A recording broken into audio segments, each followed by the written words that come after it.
If you're a Nintendo fan, chances are you've heard of Mario 64 before. No matter where you stand on the game, it is easily one of the most influential in all of gaming history. And you probably heard of its DS port, Mario 64 DS. However, many people still prefer the original, as they view it as more of a classic and the changes to not be necessary. However, after my recent playthrough of the game, I really do think that 64DS is better. What with all the extra stars, characters, and definitely improved textures, the new levels, but most of all, the new minigames. These things are really awesome, and despite how simple some of them may be, they are really fun. So today, I'm going to be ranking all these things. Number 36 is Loves Me. Loves Me is easily the most simple minigame. So Yoshi's sitting on top of Peach's castle, and he's plucking leaves off of flowers, petals. And basically, if the final petal says loves me, that means your crush loves you, and if not, that means they don't love you. And if you get it several times in a row, it's really loves me or really loves me not. It's a very simple mini game, and I guess it's kind of cute how Yoshi's sitting on top of a castle and the flowers smiling, but it really isn't even a game, it's just so basic. Anyways, number 35 is Lucky Stars. Lucky Stars has you picking one of two cards. If it has more silver stars in it, you win. It's just War, but War is the most simple card game and not a very interesting one at that. Number 34 is Mario Swat. It's a slot machine. There isn't really much more to say. You can rack up higher numbers and stuff, but it's just basic. The Mario 2 art in the background is pretty cool though. Number 33, Super Mario Swat. Same thing, but you can get more points. That's literally it. Number 32 is Connect the Characters. This is one of those mini games that I do not hate at all, despite me pitting low, but the main problem is just I'm not very good at it. I'm being serious. So you have to match up Mario, Luigi, Yoshi, and Wario's faces, and it starts off simple with multiple Marios and Yoshis, but then it gets more complex, and you have to line everything up. There's no timer or everything, and I know that would make it more challenging. People would like that, but the minigame's already hard enough for me anyways. It is a neat idea, though. Number 31 is Mix-a-Mug. Mix-a-Mug is kind of like the slot machine, but it's more interesting because you're matching up the Mario characters' faces. It's not like the card game where you had to match up the items in Mario 3. I mean, it reminds me of that. And I like how it's like a movie setting, but yeah, it's pretty basic. Number 30 is Psyche Out. Very funny title aside.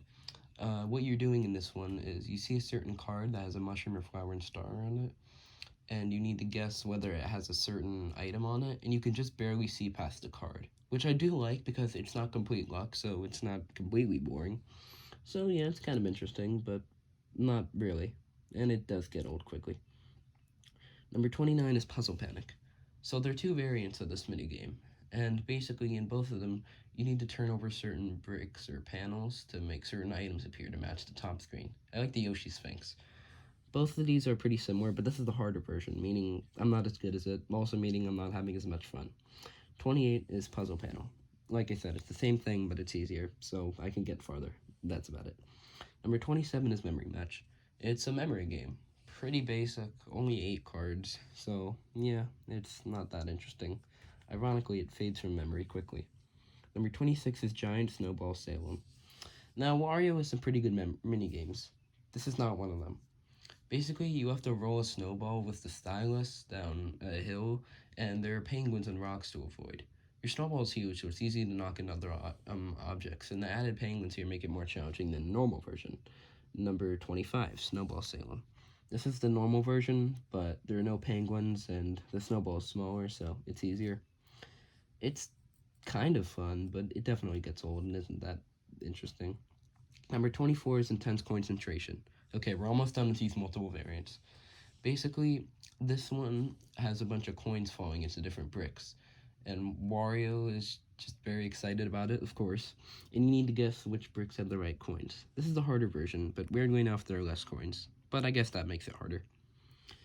Number 23 is Concentration. Same thing, but more coins, and it's easier, so it's more fun. Number 22 is Boombox.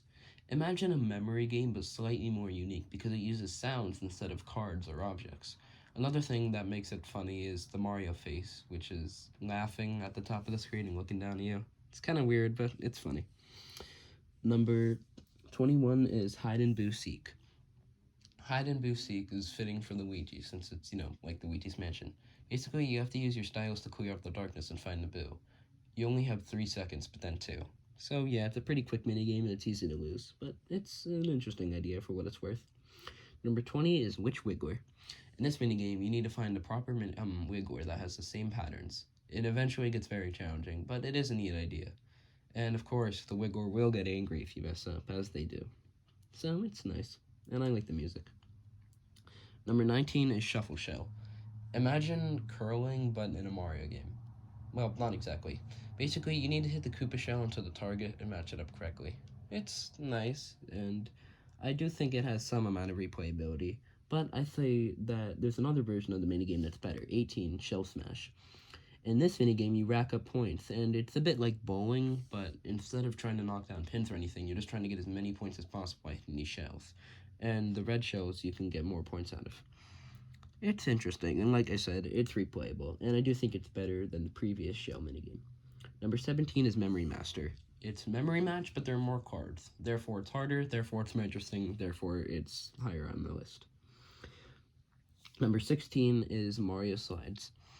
And Mario Slides, it's very similar to Connect the Characters. However, this minigame is better for multiple reasons. See, there are piranha points, and you need to line up Mario towards the star. But one thing in this minigame that they added, but it makes a huge difference, is that you can press a button to speed it all up when it's going down, so it doesn't feel like it's wasting your time. Another thing is that, yeah, you're technically on a timer, which makes it more interesting to connect the characters. And it's not as hard, meaning that a minigame this simple, it just works better when there isn't much complications. Number 15 is Mushroom Roulette. It's a roulette game. You need to pick the proper cards and the proper colors for like the items, which the ball will land on, and you can place coins on it. Luigi has a lot of these great mini games, and this one ain't bad. It's nice, and if you're into roulette games, well, it's here for you.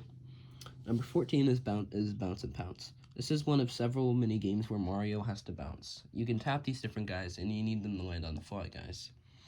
It's pretty simple, but I do think the better version of it is 13, Bounce and Trance. And this minigame, it's nighttime. But, well, other than that, the fly guys move, meaning it's more challenging, and you have more Marios to move around with. So yeah, it's pretty fun. Number 12 is Nakatum Launch. And this one, you need to shoot up bombs to launch into the spiny shells into the Lakitu's Koopa tubs. It's pretty interesting, and honestly, even if there isn't really much to it, it's pretty fun trying to line up your shots, because the game doesn't exactly go easy on you, but it is pretty fun.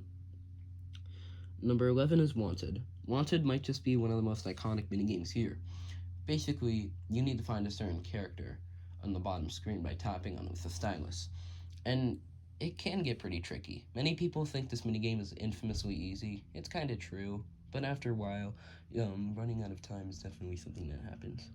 It's pretty cool though. Weirdly enough, you have to find Luigi most of the time, which is easily the most challenging character. He can really blend in with all the Yoshis.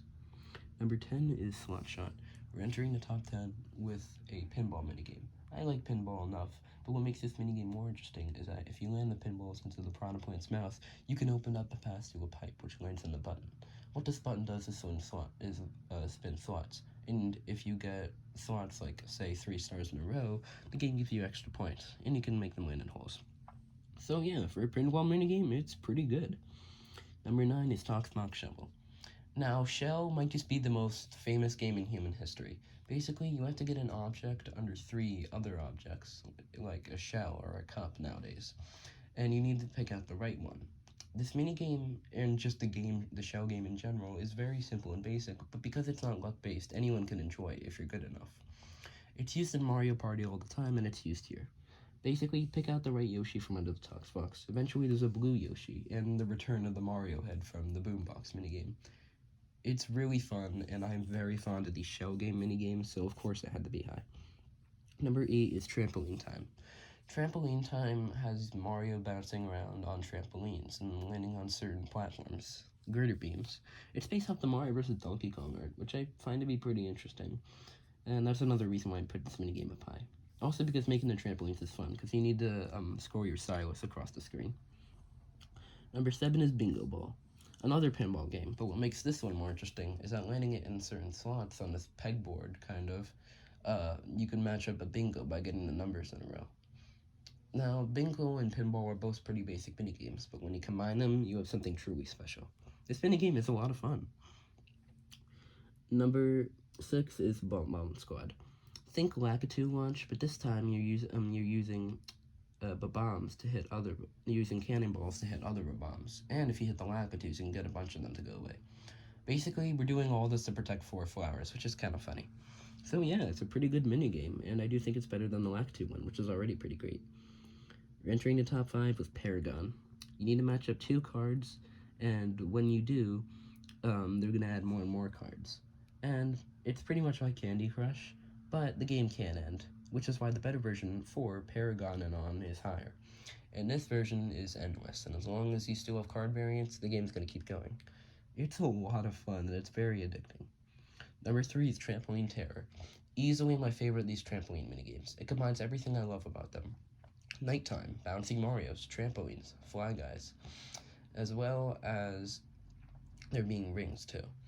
See, you want to make the Marios bounce through the rings, and there are even some towers in the background for some nice decoration.